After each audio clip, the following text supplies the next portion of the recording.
Bonsoir, bienvenue dans Ça vous regarde, une heure de débat politique. Et ce soir, on revient sur ce rendez-vous manqué avec la banlieue, les quartiers populaires. 4 ans après un large vote socialiste dans les cités, le gouvernement se voit reprocher les promesses non tenues, droit de vote des étrangers, récépissé contre le contrôle aux faciès, abandonné, baisse du chômage. Et il y a la tension qui persiste. Une série d'agressions graves, mais sans lien entre elles ces dernières semaines dans les cités. Alain Juppé était ce matin sur la dalle d'Argenteuil, dans le Val d'Oise. 11 ans après la phrase de Nicolas Sarkozy sur les racailles, le favori à la primaire de la droite y a parlé intégration, sécurité et emploi dans les quartiers difficiles. François Hollande, jeudi dernier, a repris langue avec la banlieue en annonçant des moyens supplémentaires en faveur de la rénovation urbaine. Est-ce suffisant? Pas sûr. Une grande partie des 6 millions d'habitants des 1500 quartiers prioritaires gardent un goût amer du quinquennat et se sont oubliés, zappés. 11 ans après les émeutes en banlieue, suite à la mort de Zied Bouna, la plus grande crise qu'aient connue les quartiers populaires, où en est-on? Et il y a aussi, on va parler ici, ce regard un peu biaisé des médias sur la banlieue, caricature, hystérisation. Les habitants accumulent les critiques contre les journalistes. On en parle avec vous, notre partenaire le JDD, via notre site lcp.fr, #CVR, ça c'est pour les tweetos, et notre compte Facebook pour être tout à fait complet. La banlieue, souvent draguée, toujours zappée, c'est le titre de notre émission aujourd'hui. On en parle avec nos invités. Alexis Bachelet, bonsoir. Bonsoir. Vous êtes député socialiste des Hauts-de-Seine, élu d'opposition à Colombes, en région parisienne. Et j'ai appris que la mairie, les Républicains de Colombes, instaurent un couvre-feu pour les moins de 16 ans. Le but, c'est d'endiguer un trafic de drogue en interdisant aux moins de 16 ans de sortir seul après 22 heures, le couvre-feu. Une recette dépassée pour vous, on va en parler. Face à vous, Xavier Lemoine, autre élu de terrain. Vous êtes maire d'une ville de Seine-Saint-Denis, Montfermeil, où coexistent 40 nationalités différentes. Vice-président du Parti chrétien démocrate, affilié aux Républicains. Non, c'est plus... Comme vous voulez, pour l'instant, je suis derrière Jean-Frédéric Poisson pour la primaire, comme ça. De la droite. Voilà. Et bonsoir également. Bonsoir, vous avez été élu donc en 2002 et donc vous êtes à votre troisième mandat. C'est l'élu de terrain, votre constat et vos préconisations qu'on entendra ce soir. Rokhaya Diallo, bonsoir. Vous êtes journaliste, animatrice sur la chaîne afro-américaine BET, réalisatrice et écrivain, militante associative dans la lutte contre le racisme, fondatrice de l'association Les Indivisibles, qui milite pour que cesse une partition de la nationalité française selon une apparence physique ou géographique. Je note dans votre biographie que vous avez grandi dans un quartier populaire à La Courneuve, en Seine-Saint-Denis. Enfin, Mona Interman, bonsoir. Bonsoir. Vous êtes journaliste, ancien grand reporter à France 3. Aujourd'hui, vous êtes conseillère au CSA, le Conseil supérieur de l'audiovisuel, en charge de la diversité. Avec vous, on abordera le traitement médiatique de la banlieue, comment on voit les quartiers populaires à la télé, leur représentation, leur expression aussi, et aussi les griefs qui s'accumulent contre les journalistes. Vous êtes aussi membre du Conseil national des villes et membre du collège diversité au ministère de la Culture. Voilà, pour être tout à fait complet. Mais d'abord, le reportage, Alain Juppé, candidat à la primaire de la droite et du centre en vue de l'élection présidentielle, s'est rendu ce matin à Argenteuil, dans le Val d'Oise, pour évoquer la banlieue. C'est dans cette municipalité qu'il y a 11 ans, Nicolas Sarkozy avait qualifié de bande de racailles certains jeunes de la ville jugés responsables de l'insécurité. À moins de 3 semaines du premier tour de la primaire, Alain Juppé cherche à marquer sa différence avec l'ancien chef de l'État. Reportage Stéphanie Despierres et Céline Martel. C'est tout un symbole. Alain Juppé en visite sur la dalle d'Argenteuil. Officiellement, il répond à l'invitation du maire de la ville. Mais il vient exactement là où, en 2005, Nicolas Sarkozy avait promis à des habitants de les débarrasser de la racaille. Alain Juppé peut venir partout. Et c'en est aujourd'hui la démonstration. Et même à Argenteuil, même dans les quartiers qui sont difficiles. Sous-entendu dans les endroits où Nicolas Sarkozy, lui, ne peut plus aller. Pas de sifflet, pas de tension. Pour Alain Juppé, l'accueil est plutôt respectueux. Le candidat à la primaire entre dans les commerces, au centre de santé. Il discute avec les habitants. Vous voulez apporter quoi à la France, lui demande une adolescente. D'abord du travail pour les jeunes, puis ensuite de la sécurité pour les Français, et puis aussi une bonne image de la France dans le monde. De très nombreux journalistes sont là. Un habitant du quartier, qui est aussi militant socialiste, dénonce une vaste opération de communication. Il vient un mercredi matin à 10h, enfin je ne sais pas pour qui il nous prend, mais des gens travaillent en fait ici. Il serait venu à 17h, il aurait rencontré de vrais habitants. Là, les habitants qu'il va rencontrer dans le café, c'est des habitants qui sont triés sur le volet. Dans un café, Alain Juppé parle longuement avec des élus et des participants à l'opération L'Urne des quartiers, une sorte de collectif de boîte à idées pour faire remonter les doléances des habitants de banlieue. Ça fait déjà un peu plus de 10 ans que les émeutes de novembre 2005 ont eu lieu et finalement on se rend compte que de ce que nous disent les habitants, la situation n'a pas vraiment changé. En réponse, Alain Juppé promet plus de policiers, plus de moyens pour la justice, l'éducation et l'entreprise. Il veut réactiver les zones franches, il pense que ce sont des leviers pour la création d'emplois, mais le candidat ne fera pas d'annonce nouvelle. J'ai bien conscience des problèmes, il faut agir pour l'emploi, il faut agir pour la sécurité, il faut agir pour la citoyenneté aussi. Mais il y a des talents, il y a des possibilités, il y a une confiance ici. Après 2 heures de visite, Alain Juppé quitte Argenteuil en espérant avoir convaincu quelques habitants de voter pour lui à la primaire, le 20 novembre. Voilà, quartier populaire, passage obligé avant les élections. Alexis Bachelet, Xavier Lemoyne. C'est la roche de Solutré des candidats de droite à la présidentielle. Moi, ils me font marrer. Pourquoi? C'est tout. Non, enfin, il n'y a pas 3 minutes à consacrer à ça, quoi. C'est-à-dire, qu'est-ce que vous reprochez? C'est un électorat à conquérir. Ce marquage à la culotte, il est allé à Argenteuil, je vais à Argenteuil, il a dit un truc, je dis le contre. Enfin, je m'en fous. Enfin, c'est pas le sujet, quoi. Très honnêtement, je pense qu'on est suffisamment occupé au quotidien dans nos quartiers pour éviter ce genre de choses. Enfin, je dirais, qu'est-ce qu'on en retire? Alexis Bachelet. On a l'impression qu'il y avait plus de journalistes que d'habitants. Oui, je pense qu'il y avait plus de journalistes que d'habitants. Il y avait, je pense, aussi pas mal de militants et d'élus de la municipalité d'Argenteuil. Et que donc tout ça est très préparé, très organisé, très mis en scène, qu'on veut délivrer un message politique national qui n'a rien à voir. Qui était socialiste et qui est passé à droite de 200 voix, pas plus, je pense. Oui, bien sûr, mais Argenteuil est une grande ville populaire de la région parisienne. Mais je pense que c'est un prétexte et c'est un marchepied.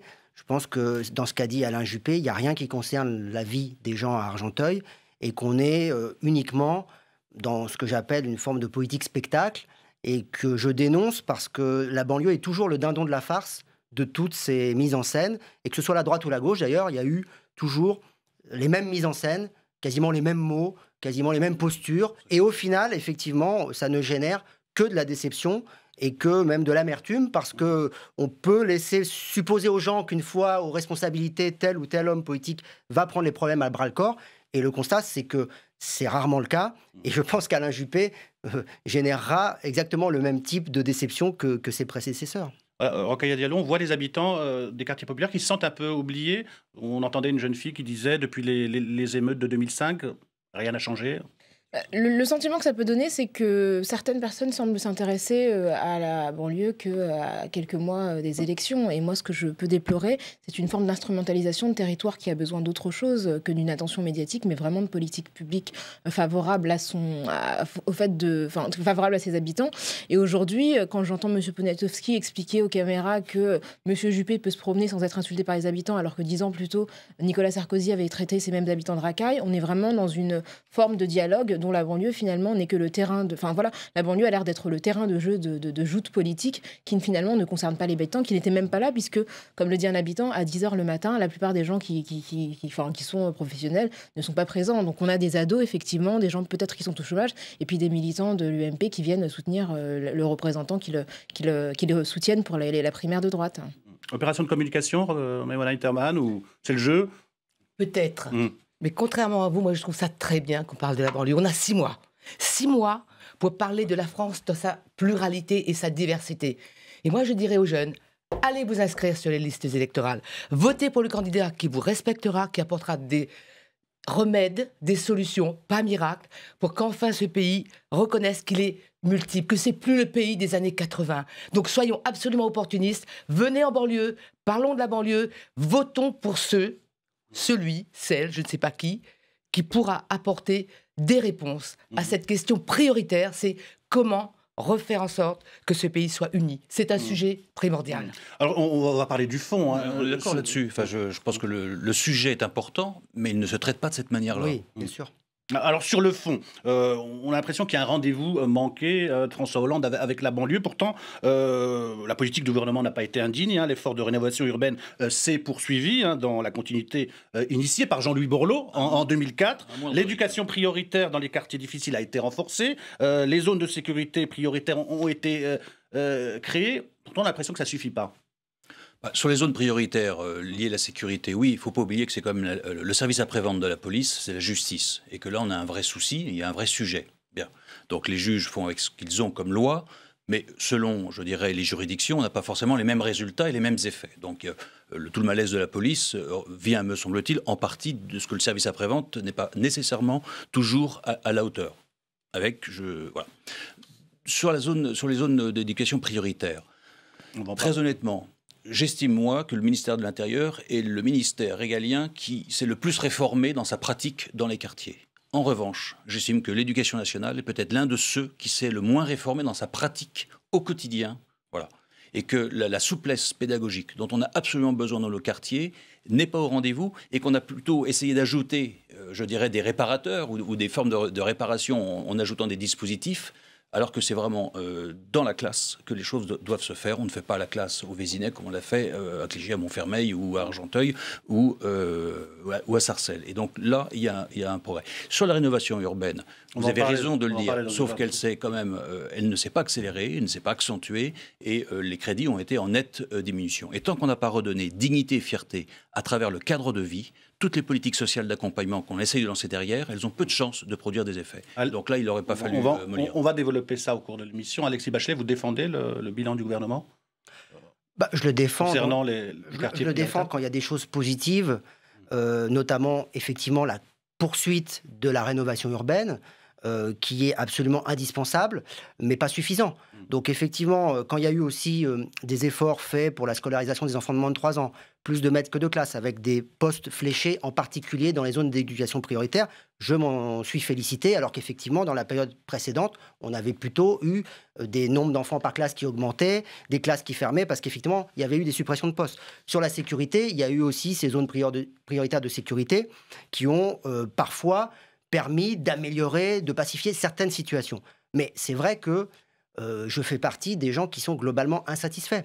Je suis insatisfait sur la question de l'éducation, parce que ce n'est pas seulement une question de moyens, c'est aussi une question d'expérience et de pédagogie. Or, on continue à nommer, c'est le jeu du fonctionnement de l'éducation nationale, et personne n'a osé s'y attaquer, à nommer de jeunes enseignants. Alors certes, on va me dire, on a rétabli la formation, c'est moins pire que ceux qu'on balançait devant des classes sans formation. Mais malgré tout, ça reste quand même un peu un point faible.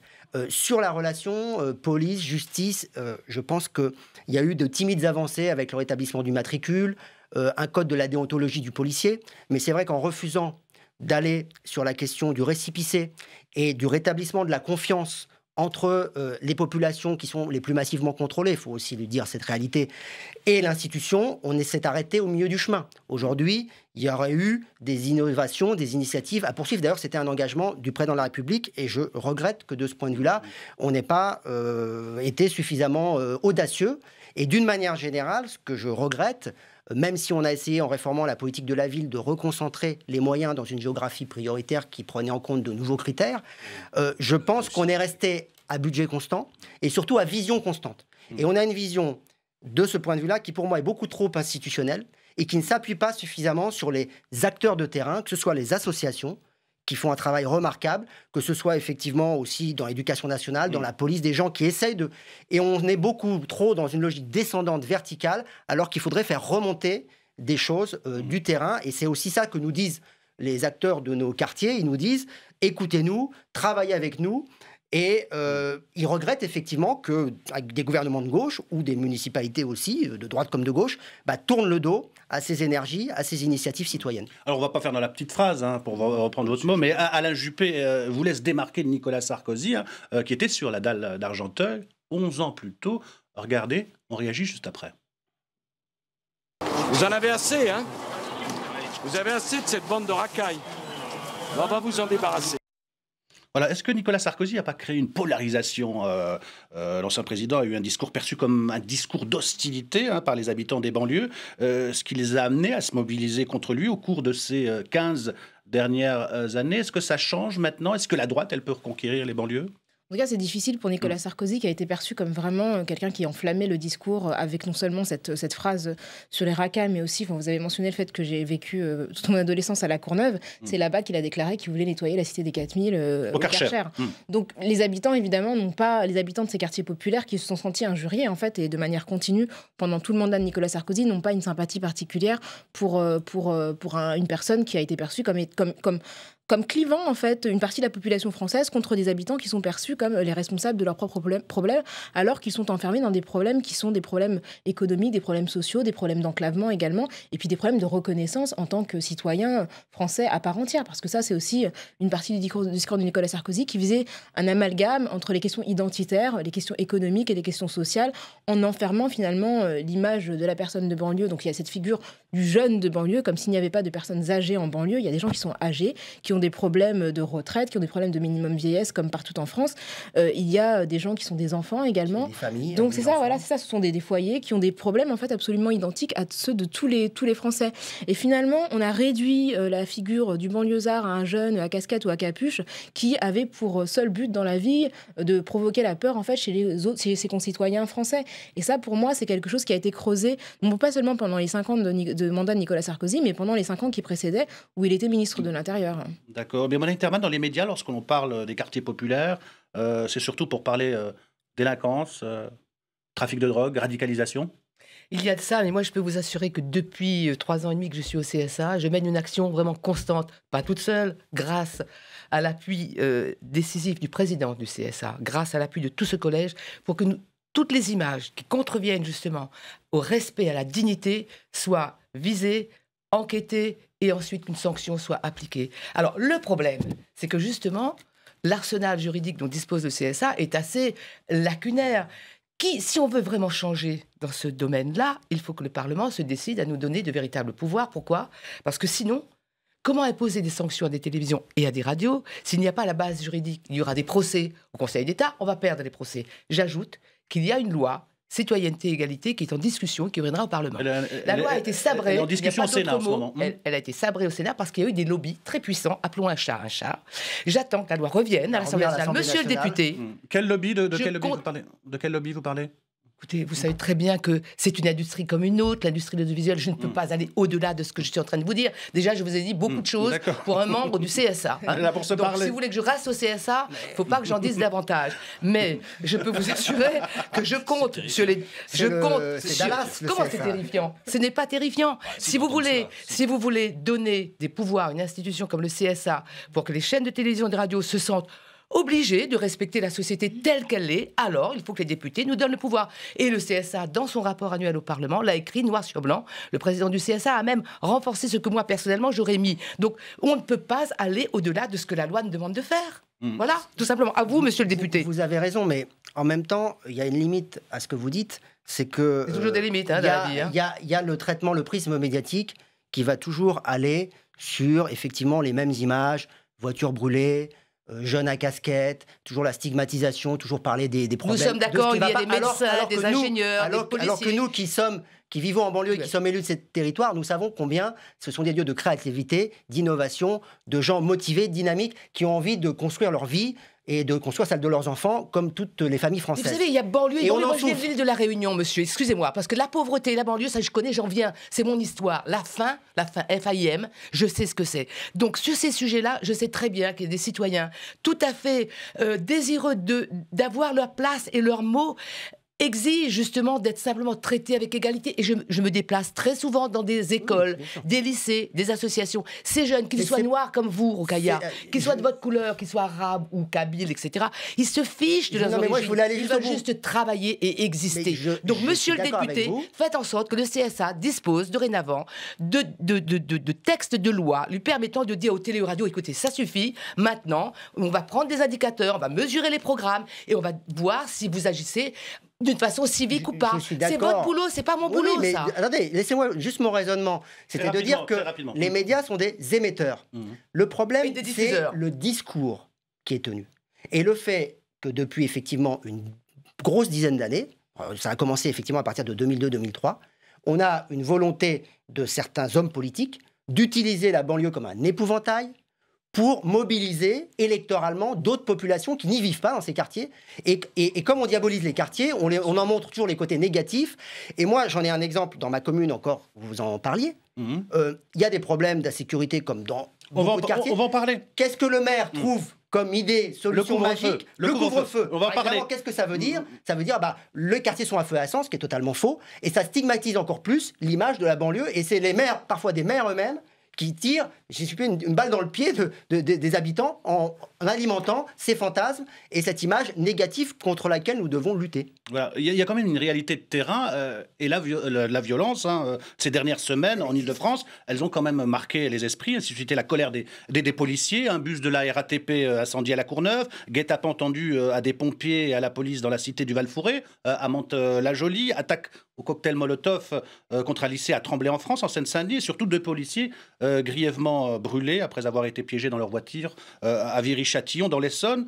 Dans un espace-temps très court, plusieurs faits graves ont remis la banlieue à la une des médias. Une accumulation de violence qui interroge sur un possible regain de tension dans les banlieues. Xavier Lemoine, vous le vivez comme ça ou pas ? Trois éléments. Je constate effectivement depuis juin à peu près, et on pourra en parler avec pas mal de mes collègues, un regain de tension dans nos quartiers sur une tranche d'âge en gros 15-17. Premier point. Deuxième point, je voudrais être sûr que la couverture médiatique dont ces événements ont bénéficié est bien proportionnée au nombre d'événements. Je ne voudrais pas que dans un moment politique primaire de la droite ou autre... Avant les élections. Avant les élections, pour faire simple et global, on n'ait pas tendance à ressortir des événements qui autrement passeraient par profits et pertes. Sous le radar médiatique. Sous le radar médiatique. Voilà. Troisième élément, et là je me risque sur un sujet qui peut être polémique, après les attentats, de la part d'un certain nombre de personnes, la crainte c'était quel va être le choc en retour. Parce que je dirais, certains sont encore dans la culture de œil pour œil, dent pour dent, etc. En disant comment la société française va réagir, etc. Et donc il y a une espèce de... On attend de voir d'où ça va partir. Sauf que je dirais, on a un pays de droit, que les choses ne se font pas de cette manière-là, alors que peut-être dans leur culture c'est plus immédiat et plus direct. Et je pense que pour certains, les plus aguerris d'entre eux, c'est un peu désinhibé en disant, voyons, si après ce qu'ils ont pris dans la tête, le pays ne réagit que si peu, allons-y, il y a de la marge, voilà. Et ça, je l'ai entendu. Vous préconisez plus d'autorité de la puissance publique, plus de réaction, plus... À minima, oui, parce que je dirais tout à l'heure, la question de la racaille, d'abord, Sarkozy n'a jamais dit que c'était les habitants des quartiers qui étaient de la racaille, mais il y a dans nos quartiers des gens dont le comportement, je dirais, peut s'assimiler à de la racaille. Mettons les choses au point. Il y a aussi en politique, des gens qui détournent de l'argent, des choses comme ça. Je suis d'accord. Voilà. On les désigne jamais de cette manière-là, malheureusement. Mais moi, je ne règle pas un problème en créant un second. Je regarde ce qu'il y a et chaque chose doit être prise en considération. Et je n'annule pas les effets de l'un par rapport aux effets de l'autre. Bon, et là, effectivement, il y a un vrai sujet et on voit effectivement que la violence, pour le coup, des actes qui ont été commis ces dernières semaines a été un cran largement au-dessus de ce que nous étions par ailleurs relativement habitués à avoir. Et là, il y a un vrai signal. Violence sans lien entre elles, apparemment. Il n'y a pas de lien. Non, pas direct, mais... Vous, Alexis Basselet, vous en parliez. Dans votre ville, on instaure couvre-feu pour les jeunes de moins de 16 ans pour lutter contre le trafic de drogue dans certains quartiers à Colombes. Oui, mais comme vous dites, la question c'est qu'est-ce qui est à l'origine de ces violences ? Qu'est-ce qui fait que dans un certain nombre de quartiers, on peut arriver à des situations extrêmes qui, heureusement, sont minoritaires, de zones de non-droit, c'est-à-dire de quartiers où la police ne peut plus pénétrer sans subir des jets de bouteilles, des jets de pierres, etc. Ça existe. C'est minoritaire dans le nombre de nos quartiers, dans les centaines de quartiers.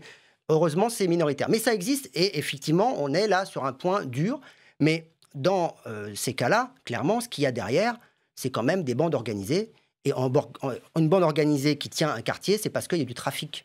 Et en général, le trafic dominant, qui fait vivre un certain nombre de délinquants, appelons-les comme ça, moi je préfère ce mot à racaille, c'est clair, c'est des délinquants, c'est du trafic de drogue. Voilà. Éventuellement, d'autres formes de délinquance. Mais le cœur du sujet, et le problème, c'est que dans certains quartiers, c'est vraiment très puissant, très organisé, et ça peut effectivement générer des phénomènes d'appropriation et de contrôle du territoire. Et là où c'est pas le cas, à Colombes, on n'est pas dans cette situation-là, loin s'en faut, mais on est dans une situation de deal tenus par des petits groupes, et ces deals peuvent occasionner effectivement des nuisances, pourrir la vie des habitants, en particulier dans les halls d'immeubles qui sont tenus. Et la réponse, elle n'est évidemment pas dans un couvre-feu. Elle n'est pas non plus dans le fait de mettre Vous avez proposé, en 2006, des couvre-feux. Bien sûr. Elle est dans le fait. Et ce serait selon moi, honnêtement, à un moment donné, quand le maire il est face à une situation où il est en direct avec des populations qui sont en souffrance et en réelle souffrance, que police, justice, pour différents sur lesquels je n'ai pas prise, sont dans l'incapacité, je dirais, rapidement à trouver une solution. C'est de la responsabilité du maire d'essayer de trouver. Et le couvre-feu, tu connais parfaitement l'instrumentalisation des mineurs pour les trafics de drogue. Et donc, effectivement, faire un couvre-feu pour les mineurs à partir de 22h, c'est un moyen peut-être marginal, peut-être insuffisant. Tu sais aussi que dans ces cas-là, on met des personnes qui ne sont pas mineures, que dans ces cas-là, si les gens sont arrêtés, dans ce cas-là, dans le quartier que je connais bien, du Petit Colombe, le trafic a été démantelé. Il y a des gens qui ont été mis en prison parce qu'il y a eu des fusillades. C'est suffisamment grave pour que la police nationale et la justice fassent le boulot. Le boulot a été fait. Le quartier, entre guillemets, a été nettoyé. Sauf que ces gens-là qui sont en prison, ils ont été remplacés. Parce qu'on est près d'un tramway, on est sur un axe majeur. Tu sais très bien comment ça marche, le trafic de drogue. Là où il y a un marché, il y a des gens pour tenir le marché. Moi, ce que je dis, je ne suis pas le seul à le dire, il y a des maires comme le maire de Sevran qui disent tant qu'on n'aura pas revisité, en particulier sur le cannabis, notre législation qui est la plus prohibitionniste, la plus sécuritaire du monde. Tant qu'on ne se sera pas posé la question de comment on en est arrivé là à avoir des supermarchés à ciel ouvert. Il y a des villes, le maire de Saint-Ouen le dit aussi. Est-ce que c'est des compétences du maire ou des compétences de l'État? C'est un sujet national.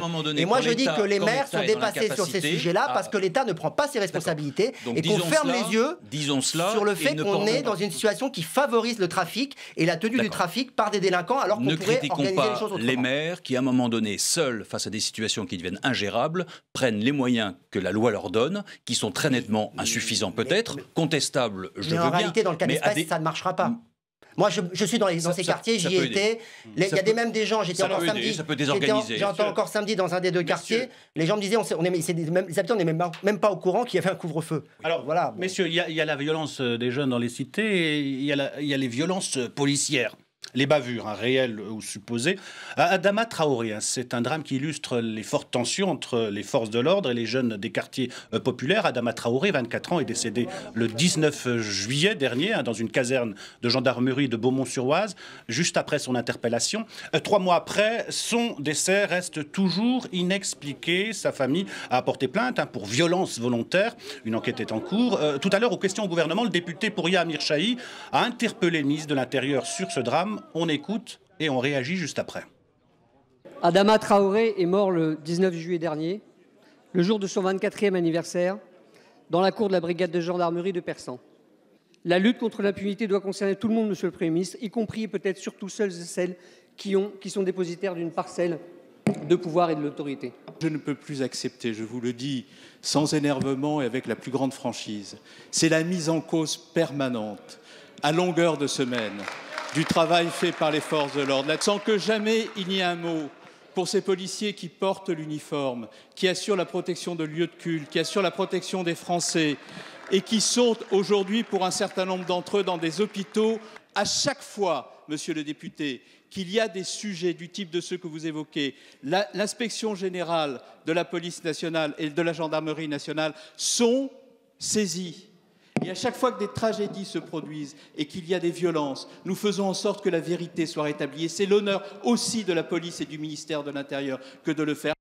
Voilà, le ministre de l'Intérieur, c'est un peu son rôle, qui soutient le travail de la police, mais il ne cite jamais le nom de, je ne sais pas si vous avez d'Adama Traoré, c'est circulé. Il n'y a rien à voir, Rokhaya Diallo? Ça renforce le divorce entre la police, la gendarmerie et les citoyens? Là, on a le cas d'un garçon qui était parti de chez lui le jour de son anniversaire, qui s'est retrouvé embarqué par les gendarmes, en l'occurrence pour une raison qu'on ignore, et qui n'est jamais revenu chez lui. Sa famille n'a pas pu voir le corps du disparu pendant plusieurs jours. On leur a d'abord dit que le garçon était décédé du fait d'un dysfonctionnement cardiaque. Finalement, on a appris qu'il était mort asphyxié, ce qui est la plupart, en fait, l'asphyxie, c'est la raison pour laquelle la plupart des jeunes personnes qui meurent entre les mains de la police ou des gendarmes décèdent. Et aujourd'hui, la famille n'a toujours pas d'éléments de vérité pour comprendre pour quelle raison Adama Traoré est décédé. Et aucune personnalité politique d'envergure nationale n'a même prononcé le nom d'Adama Traoré, en dehors du président du Mali, puisque c'est au Mali que Adama Traoré a été enterré. Et aujourd'hui, la famille appelle à manifester ce samedi pour demander simplement la vérité. Donc on a des citoyens français qui ont subi la disparition tragique d'un jeune garçon et qui n'ont jamais été, ne serait-ce que confrontés à une parole politique qui tentait de leur donner une réponse. Et ce qu'on sait aujourd'hui, c'est qu'en France, lorsqu'on est perçu comme étant arabe, lorsqu'on est vu comme noir, et qu'on a 6 à 8 fois plus de risques d'être contrôlé par la police que lorsqu'on est perçu comme blanc. Donc ça montre bien qu'il y a des citoyens qui, en raison de leur apparence physique, en raison de leur couleur de peau, sont surexposés au contrôle policier et de ce fait ont des probabilités bien plus importantes que n'importe qui à être exposés à des violences policières qui parfois se terminent de manière dramatique, comme c'est le cas d'Adama Traoré, qui est devenu en France le symbole des violences policières justifiées malheureusement par une couleur de peau, parce que je suis convaincue que si Adama Traoré n'était pas un jeune homme noir, il ne serait pas mort aujourd'hui. Je pense qu'il y a une suspicion dans le regard des forces de police ou des forces de la gendarmerie en l'occurrence, un regard sur la jeunesse populaire et colorée des banlieues qui est un regard de suspicion. Et ce divorce, pour moi, il est incarné par ce gars tragique. Et pour moi, les politiques doivent agir. Et je veux dire autre chose, c'est que je veux rappeler que François Hollande a fait ses meilleurs scores dans le 93 en Seine-Saint-Denis, dans le 94 en Val-de-Marne, en Guadeloupe et en Martinique. Donc, il a été porté avec un écart de voix très faible avec Nicolas Sarkozy au pouvoir, avec les voix de ces gens-là qui aujourd'hui sont exposés aux violences policières sans qu'il n'y ait jamais eu de mesures gouvernementales pour diminuer en fait ces drames qui touchent de manière trop régulière les habitants des quartiers populaires. Mais Mona Interman, vous partagez ce constat? Écoutez, c'est au reporter que je parle, hein, violence des jeunes dans les cités, violence policière aussi vis-à-vis des jeunes. À la citoyenne, membre du CSA, de toute façon, je ne vous dirai qu'une chose. C'est un drame vraiment horrible. Moi, j'aimerais bien qu'on découvre la vérité, la réalité. Peut-être que l'explication correspond à la réalité. Je n'en sais rien. Il y a une enquête qui est en cours. Oui. On verra ce que dit l'enquête. Il y a une profonde défiance envers l'autorité, envers la police, les autorités. Mais c'est bien grave, c'est très très grave. Quand des citoyens d'un pays ne font plus confiance à la police, en tout cas aux forces de l'ordre en général, ça veut dire que quelque part il y a un accroc au contrat social. Il faut revenir à l'essentiel, c'est-à-dire comment vivre en France, dans ce pays qui est le nôtre, là-dessus, je pense que chacun doit aussi s'accrocher à ce drapeau qui nous rassemble et ne pas douter non plus de son statut de Français. Moi, je ne regarde pas du tout les choses avec angélisme. Les problèmes de drogue, la délinquance, la défiance à l'égard de l'État, ceux qui veulent mettre le désordre, moi, je ne suis pas du tout avec ces gens-là et rien ne pourra les excuser. Rien. Vous entendez? Rien du tout. Maintenant, justement, pour se mettre d'accord sur la représentation des Français tels qu'ils sont, il y a un code de bonne conduite à réinstaller. Mais en même temps, il faut dire à ceux, notamment jeunes ou pas jeunes, hein, banlieue ou pas banlieue, ceux qui disent « Ah ben la France ». Moi, j'ai rencontré dans des écoles des jeunes qui me disent « Ah oui, moi je suis français, mais je suis quand même arabe. Hein. » Je dis « Non, écoute, t'es français, qui paye ton école? Qui paye ce toit où on se retrouve aujourd'hui ?» Il faut quand même leur dire les choses. Bon, la situation est extrêmement grave, je trouve. Je trouve que par rapport à l'époque où je suis arrivée en France métropolitaine, j'avais 24 ans, et c'était dans les années fin des années 70, ben, c'est plus le même pays. Il y a une situation qui est grave. Et quand j'entends des hommes politiques, quand même, avec un niveau de responsabilité, qui pourraient les mettre à la tête de l'État demain, et qui disent on est au bord de la guerre civile, je dis attention, des hommes de droite et des hommes de gauche. Attention, j'étais dans les Balkans, j'ai vu les guerres dans tant de pays, j'ai assisté à des turbulences terribles. Moi, ça m'a marqué. Je ne peux pas aujourd'hui dire que la police française a tué un jeune parce qu'il est noir. C'est tellement grave. C'est impossible pour moi de l'affirmer. Je veux des preuves. Il y a un phénomène, là je voulais interpeller Xavier Lemoine, il y a un phénomène qu'on peut nier dans les quartiers populaires. De plus en plus de jeunes, face aux difficultés d'insertion sociale, se renferment, se retranchent dans la religion, l'islam, hein, pour pas la nommer. Je ne parle pas de radicalisation, hein, mais c'est juste, on s'enferme, on côtoie moins l'autre. Est-ce que vous le vivez dans votre ville? Est-ce que c'est un phénomène que vous avez vu? C'est beaucoup plus subtil que ça. Dites voir, j'ai synthétisé. Oui, parce que c'est pas forcément... Je dirais, le renfermement dans la religion n'est pas forcément la conséquence d'un échec social ou professionnel. Vous avez des personnes parfaitement... Je rappelle que vous êtes vice-président du Parti chrétien-démocrate. Oui, non, mais au-delà de ça, mais si ça vous amuse. Mais il n'y avait aucun souci. Non, mais je... Tout à fait. Très bien. Mais vous avez des personnes parfaitement insérées socialement, professionnellement, qui peuvent aussi, à un moment, basculer sur ce repli religieux, voire même davantage, et on le voit bien dans les profils de celles et ceux qui ont pu, à un moment donné, partir en Syrie. Vous parlez de basculement, hein, basculement culturel et basculement démographique dans les banlieues. Qui est des bascule démographique et culturelle par le fait même dans les banlieues, les chiffres parlent d'eux-mêmes. Qu'est-ce que vous voulez dire? C'est quoi, le grand remplacement? C'est quoi? Je veux dire qu'il y a des réalités, la démographie commande tout. C'est ce qu'il y a de plus puissant comme ressort historique, c'est plus fort que la géographie. Bon, et que si on n'en prend pas compte, et si je dirais dès le départ au niveau de l'éducation, au niveau des enjeux culturels, je dis que dans les banlieues, l'enjeu il est ni social, ni économique, ni social-économique, bon bref, ni urbain, pardon, mais que l'enjeu il est avant tout culturel. Et que je vois effectivement des populations entières s'autonomiser, s'auto-organiser sur le plan de l'enseignement, sur le plan du sport, sur le plan de la culture, et on a une juxtaposition de communautés dans nos banlieues. Bon, je vois que le phénomène est croissant. Je dis, est-ce qu'on peut rester indifférent à cette réalité-là? Est-ce qu'on a le droit de poser la question et de dire, n'y a-t-il pas quelque chose à regarder? Concrètement, ça s'illustre comment? À Montfermeil? Concrètement, ça s'illustre tout simplement. Vous avez certaines communautés qui sont suffisamment, je dirais, puissantes en termes de nombre et en termes économiques, financiers, pour pourvoir à tous leurs besoins sportifs, culturels et même en termes d'enseignement par eux-mêmes. Et je dirais se mettre de plus en plus en marge. C'est-à-dire des écoles privées, musulmanes, centres de loisirs à eux, etc. Ouais, et se mettre de plus en plus en marge, je dirais, de la République française et de la culture du pays dans lequel ils vivent.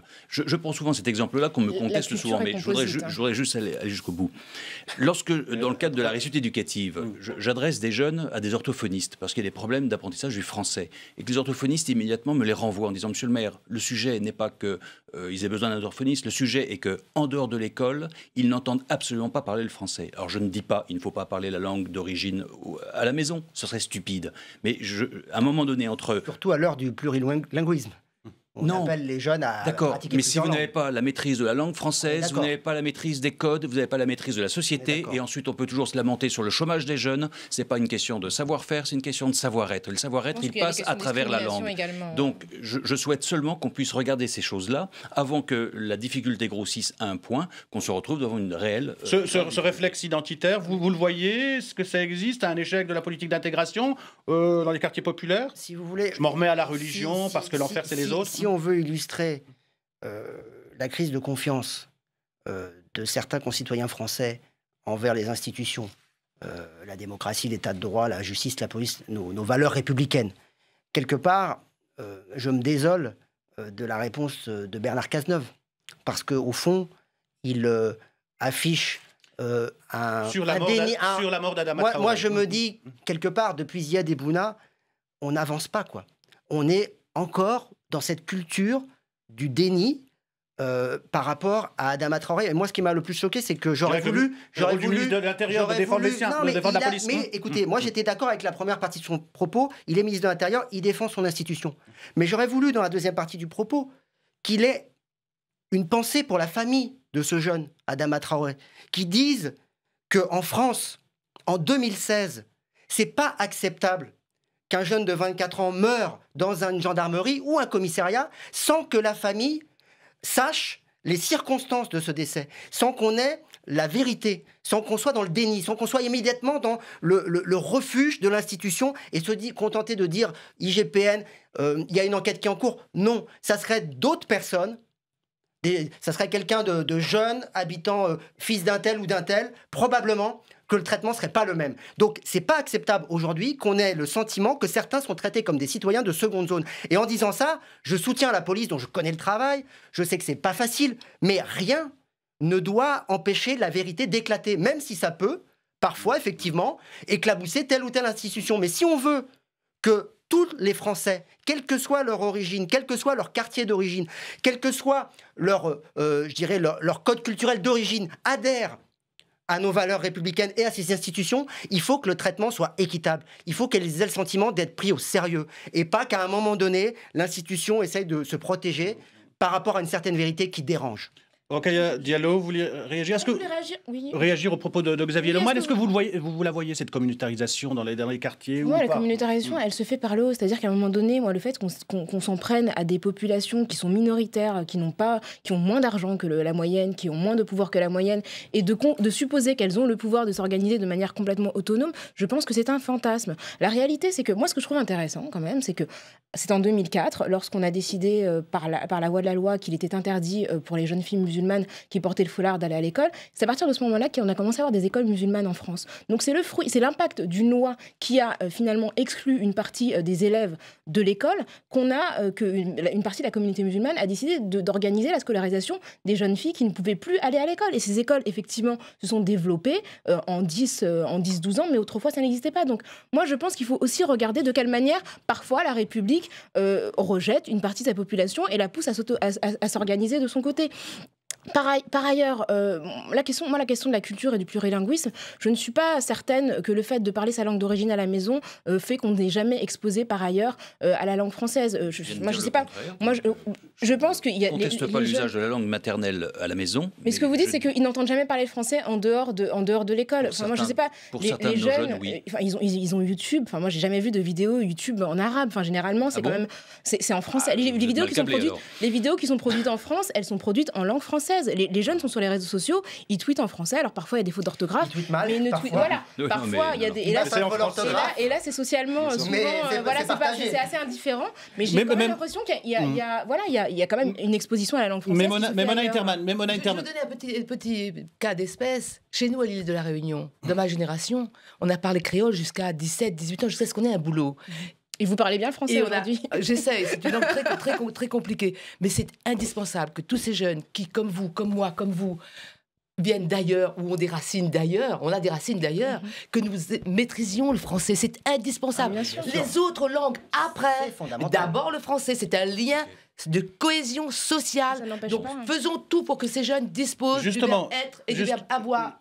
Et d'autres verbes. Justement, Mona Interman, là c'est à la membre du CSA que je parle, les critiques en banlieue contre les médias. Elles sont les suivantes, je cite des étudiants à Sarcelles. Vous les journalistes, vous venez que lorsqu'il y a du sang, vous islamisez tellement que vous zappez les problématiques sociales sous votre nez, votre article est déjà fait, vous avez juste besoin d'un ou deux personnages clichés pour illustrer, ou encore vos travaux ruinent le boulot sur le terrain à chaque énième enquête. Choc, voilà pour les critiques des jeunes de Sarcelles. Je me rappelle aussi qu'à France Télévisions, pour aller tourner des reportages en banlieue, on ramenait un fixeur. Un fixeur, c'est l'assistant qu'on utilise lorsqu'on va tourner à l'étranger. Le grand reporter que vous êtes à l'étranger, en Afghanistan, l'a utilisé. C'est quoi la banlieue? C'est l'étranger?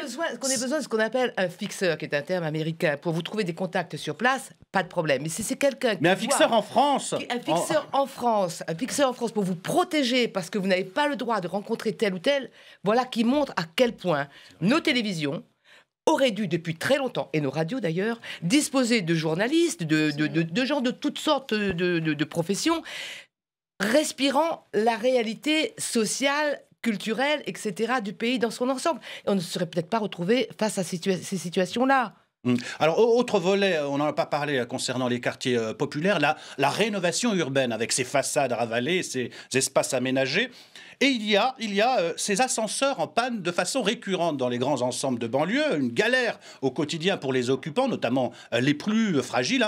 Un sujet qui peut vous paraître anodin, mais qui pourrit la vie de beaucoup d'habitants des cités. Regardez ce reportage au quartier des Musiciens à Argenteuil. Malgré son handicap, Viviane tient encore à faire ses courses elle-même. Au troisième, comme d'habitude. Mais depuis quelques semaines, c'est un porteur qui l'aide à monter ses sacs chez elle. L'ascenseur est en travaux depuis début septembre, un arrêt qui empoisonne la vie des locataires de ces grands ensembles. Moi, ça fait 47 ans que j'habite le quartier. Alors là, depuis qu'il y a eu changement d'ascenseur, c'est constamment comme ça. Ou alors ils viennent réparer, une heure après, c'est en panne et c'est l'éternel recommencement des pannes d'ascenseur. On peut limite nous faire culpabiliser en nous disant que voilà, c'est des dégradations, c'est du vandalisme. Mais alors que c'est totalement faux, ça peut arriver, mais c'est toujours bénin. C'est un vol d'ampoule, mais pas du matériel qui fasse que l'ascenseur tombe en panne.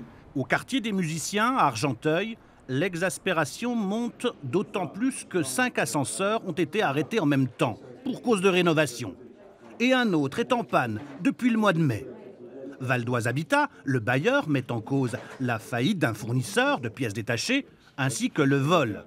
Mais pour les locataires, c'est surtout le signe qu'ils sont devenus des clients de seconde zone. Quelquefois, on nous dit il faut qu'on intervienne ailleurs.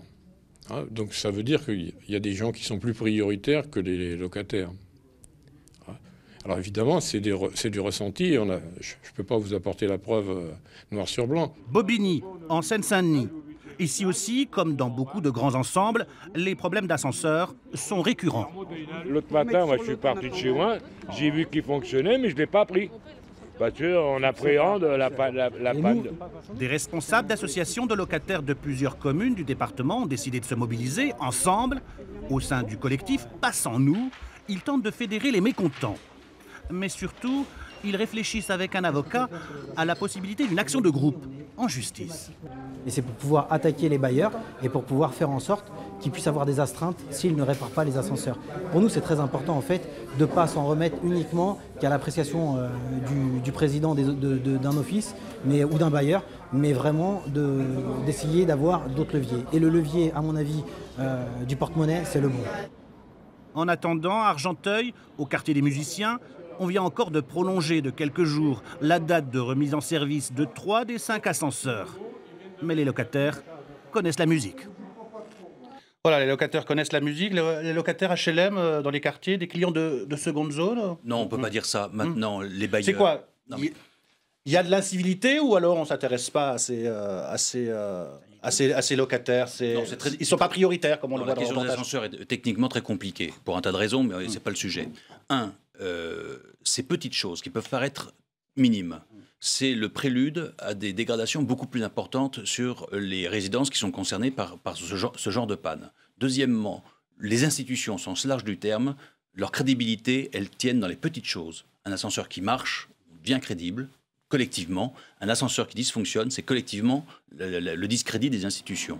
Troisième élément, et ça je le regrette énormément, ça fait plus de 15 ans que je le réclame, nous n'avons pas l'arsenal juridique qui permet, vis-à-vis de la dégradation du patrimoine, d'agir de manière efficace contre ceux qui pourrissent la vie de la population. Sur la rénovation urbaine, je vais citer les paroles d'une chanson du groupe IAM en 97 qui chante « Les élus ressassent rénovation, ça rassure, mais c'est toujours la même merde derrière la dernière couche de peinture ». Extrait de Demain, c'est loin, album de l'école du micro d'argent. Toujours la même merde derrière la dernière couche de peinture, la rénovation urbaine. Milliards d'euros. Il y a eu 43 milliards 47 d'euros. Même, oui. 47 milliards 43 d'euros. avec Borloo et 4 de plus depuis. Et donc on a fait quand même, heureusement, beaucoup plus que des coups de peinture. Et là où on a mis des coups de peinture, ça peut arriver. Parce que parfois, il y a des maires qui font des rénovations au rabais. D'ailleurs, c'est pas l'ANRU en général. C'est quand un bailleur social décide de faire lui-même sa rénovation et qui décide de le faire avec un budget modeste. Et donc, c'est l'échec, évidemment. Et là, c'est que le coup de peinture. Mais quand c'est l'ANRU, l'Agence nationale de rénovation urbaine, ça mobilise quand même beaucoup de partenaires, beaucoup de moyens, et je peux vous assurer qu'on est loin de la caricature du coup de peinture dans la cage d'escalier. On est sur des réhabilitations de grands ensembles, des bars qui sont coupés, des ouvertures de voies, aussi on amène du commerce, on amène parfois des activités économiques. Enfin, l'ANRU et la rénovation urbaine, ça peut changer le visage d'un quartier. Ça change pas, ça règle pas tout. Ça règle pas évidemment les problèmes sociaux. Il faut de la mixité. Parce que l'ANRU, c'est aussi parfois dans des quartiers où il n'y a que du logement social, c'est d'accepter aussi de faire venir des propriétaires, de faire de la section sociale et de reconstruire aussi une nouvelle sociologie dans le quartier. Et quand ça se fait comme ça, je peux vous assurer que ça marche et que ça tire tout le monde vers le haut. Après, je pense que ce qu'il faut aussi dire, et en particulier aux gens qui nous regardent, c'est que sur tous ces problèmes de vie quotidienne, il n'y a rien qui remplace non plus l'organisation et la mobilisation des locataires. Moi, je vois la différence dans un immeuble où il y a une amicale dynamique, qui est interlocuteur, qui se bat, y compris parfois contre les bailleurs ou avec la mairie, ça peut arriver. Et là où il n'y a personne et où il ne se passe rien. Et là, c'est clair que si les gens se désengagent, si les gens se replient sur eux-mêmes et ne s'intéressent pas à leur vie quotidienne en s'engageant dans la vie associative. Dans cette émission, on a l'habitude de donner la parole à ce qu'on appelle nos sentinelles citoyennes. On est avec Ismaël Bouchekada. Vous avez 21 ans, vous êtes le plus jeune candidat déclaré à la présidentielle de 2017 en France. Comment vous réagissez à ce débat et quelles sont vos propositions, puisque vous candidatez à la magistrature suprême? Vous savez, on se rend compte qu'on approche des élections présidentielles pour une seule et bonne raison. Alexis Bachelet, pourtant quelqu'un que j'apprécie sur son engagement, aujourd'hui me fait beaucoup rire comme beaucoup d'autres malheureusement. Pourquoi ? On nous parle du RU. Effectivement, vous venez de citer Ayam qui nous dit très clairement que derrière la couche de peinture, c'est toujours la même galère. On avait un jeune de cité qui sur BFM a dit quelque chose de très intelligent finalement. Il dit très simplement Quand vous achetez un carton où dessus vous voyez un beau vélo et que dedans on laisse un vélo qui tombe en ruine, finalement vous l'achetez pour l'emballage. Dans les cités, quand on y va aujourd'hui, c'est exactement ça qu'on voit, de belles façades, mais à l'intérieur les gens ont toujours la même galère. Et deuxième chose, quand M. Bachelet, vous nous dites qu'effectivement, il faut regarder d'où viennent les problèmes d'insécurité. Vous nous parlez des dealers qui engrangent effectivement, selon vous, la violence et l'insécurité. Ce que je voudrais vous dire, c'est que très simplement, à un moment donné, je vais vous dire, monsieur... mais j'y vais, j'étais encore au petit bar à aller regarder. Je vous emmène voir les cités refaites par l'ANRU. Allez-y, terminez. Laissez-moi quand même terminer. Exprimez votre propos, vous avez la fin de cette émission. Pardon. Bien sûr. Est-ce que je veux vous dire, monsieur Bachelet, c'est que très simplement, vous regardez un pommier avec des pommes pourries et vous nous dites que le problème vient des pommes et pas des racines. Moi, ce que je vous dis, c'est que s'il y en a qui dealent aujourd'hui dans ces quartiers, c'est parce qu'effectivement, on a un moment où vous, socialistes, au pouvoir, vous avez été incapables de donner de l'emploi à ces gens-là qui veulent faire nourrir leur famille. Effectivement, ils prennent des chemins illégaux. Sachez que les jeunes de quartier aujourd'hui galèrent plus qu'un jeune d'en dehors des quartiers pour trouver un boulot notamment. Donc, il faut arrêter la caricature sur les jeunes de quartier, très simplement. Merci Ismaël Bouchegada. Et bon courage pour les parrainages. Je rappelle que pour se présenter à l'élection présidentielle, il faut obtenir 500 parrainages d'élus venant d'au moins 30 départements. Donc bon courage à vous. L'emploi, Rokhaya Diallo, et après je donnerai la parole à Maïmouna Interman, c'est un souci. Est-ce que vous comprenez l'énervement, l'angoisse de ces jeunes qui envoient des CV pour postuler et quand ils nous écrivent leur adresse, quartier populaire, ils sont jamais reçus. C'est-à-dire que l'adresse est discriminante, parfois l'accès même au lieu d'emploi pour des gens qui sont en zone périphérique, urbaine, parfois les transports ne leur permettent même pas d'arriver au travail dans des bonnes conditions. Donc l'adresse est discriminante parce qu'on y associe des clichés et aussi parce que parfois les employeurs se disent telle personne est sur cette ligne de RER, elle sera jamais à l'heure. Et ça, effectivement, c'est des choses qui sont prises en compte lorsque les employeurs doivent recruter des gens qui sont issus d'une même zone. Cette question du chômage, elle est extrêmement importante parce que sont des territoires, les territoires populaires français sont plus jeunes. Un chômage alarmant dans les zones urbaines sensibles. 45% des jeunes âgés de 15 à 29 ans sont sans emploi. 45%. C'est énorme. C'est-à-dire que qu'est-ce qu'on fabrique quand on fabrique une jeunesse qui n'a pas d'espoir, qui n'a même pas de reconnaissance sociale, alors que c'est une jeunesse qui veut offrir sa force de travail, mais qui ne trouve même pas de réponse accueillante pour la force de travail qu'elle veut accueillir. Eh bien, ça crée de la frustration, ça crée de la colère et ça crée du ressentiment par rapport à une République quelque part qui ne reconnaît pas tous ses enfants. Quand on parle de zone de non-droit, pour moi, c'est une zone de non-application des principes républicains. Vous avez une mission aux États-Unis, en Allemagne. Le CSA a accepté que je fasse une double mission en Allemagne et aux États-Unis pour voir concrètement comment dans ces deux pays dont nous consommons énormément de produits audiovisuels, comment on se débrouille avec cette question de diversité, parce que ce sont des problématiques qu'on retrouve en Allemagne ou aux États-Unis. Et j'ai présenté un rapport sur ce sujet que nous allons bientôt publier avec ce qu'on appelle des bonnes pratiques. Et j'irai voir ensuite les dirigeants de l'audiovisuel en leur disant « Regardez comment font les Américains, comment font les Allemands. Peut-être pourrions-nous importer quelques actions plutôt emblématiques et qui font avancer la société. » Juste une précision. Vous avez parlé de toutes ces actions d'ampleur qui sont menées avec énormément de millions ou de milliards. Mais il ne faut pas oublier que la société dans son ensemble, elle n'est pas là en spectateur. Je le vois dans le cadre... Il ne faut pas de l'humain aussi. Dans le cadre du Conseil national des villes, je suis avec des gens qui sont vraiment de la base. Et ces gens agissent au quotidien. Ils ne restent pas les bras croisés en attendant que les politiques ou les autres, que chacun fasse une partie. Et par exemple, sur la question de la télévision... Je dis aux gens, mais regardez comment font les associations aux États-Unis, très puissantes. Elles analysent les émissions politiques par exemple, le lundi matin, et on regarde qui passe dans ces émissions. Est-ce que ce sont toujours des blancs ? Est-ce que ce sont toujours des gens qui ont tel ou tel profil ? Et elles font pression. Et si les gens, en définitive, ne sont pas contents de cette télé, ils peuvent faire comme ces associations, promouvoir, c'est une arme redoutable, le boycott. Vous n'êtes pas content de la télé ? Mais boycottez-la. Je ne sais pas si j'ai le droit de dire ça en tant que membre du CSA. En tout cas, je l'ai observé aux États-Unis notamment. Et on n'est pas obligé de rester les bras croisés et de compter les points. Allez vous inscrire sur les listes électorales, votez, agissez. Je suis sûre que c'est la société civile qui trouvera des actions pour l'aider. Il ne faut pas compter uniquement sur ceux qui sont là. Le mot de la fin. Sur la situation dans les quartiers populaires, vous êtes optimiste. Je parle au maire réélu 2 fois, au 3e mandat. Le gros enjeu à titre personnel comme maire, c'est l'éducation. Et je pense que tant qu'on n'aura pas repris les choses très en amont, notamment pour toutes les questions de sécurité, d'emploi, à travers l'éducation, on continuera à vouloir soigner les conséquences et ne pas remonter aux causes. L'éducation est centrale dans... L'éducation centrale ? L'éducation. Très rapide, le mot de l'éducation et la citoyenneté. La citoyenneté, on n'en a pas parlé. Il faut plus de gens qui s'engagent dans les associations, et une représentation. dans les syndicats. Et effectivement, cette société, elle est mobilisée, elle a envie de s'exprimer. On les voit pas beaucoup, les gens issus des quartiers populaires, à la télévision, dans les fonctions électives, à l'Assemblée nationale. Parce qu'en France, on cultive beaucoup. Dans quel rôle à la télévision? Ça suffit pas de passer à la télé. Dans quel rôle? L'entre-soi des médias, l'entre-soi des politiques. Merci à vous quatre. Merci à vous quatre d'avoir accepté notre invitation. Et merci à vous de nous avoir suivis. Un débat franc mais instructif. Chacun avec sa sensibilité. Merci à vous de nous avoir suivis. Demain, vous retrouvez Arnaud Ardouin aux commandes de Ça vous regarde. On parlera d'Emmanuel Macron en marche pour 2017. D'ici là, bonne suite des programmes sur les chaînes parlementaires. Bye bye.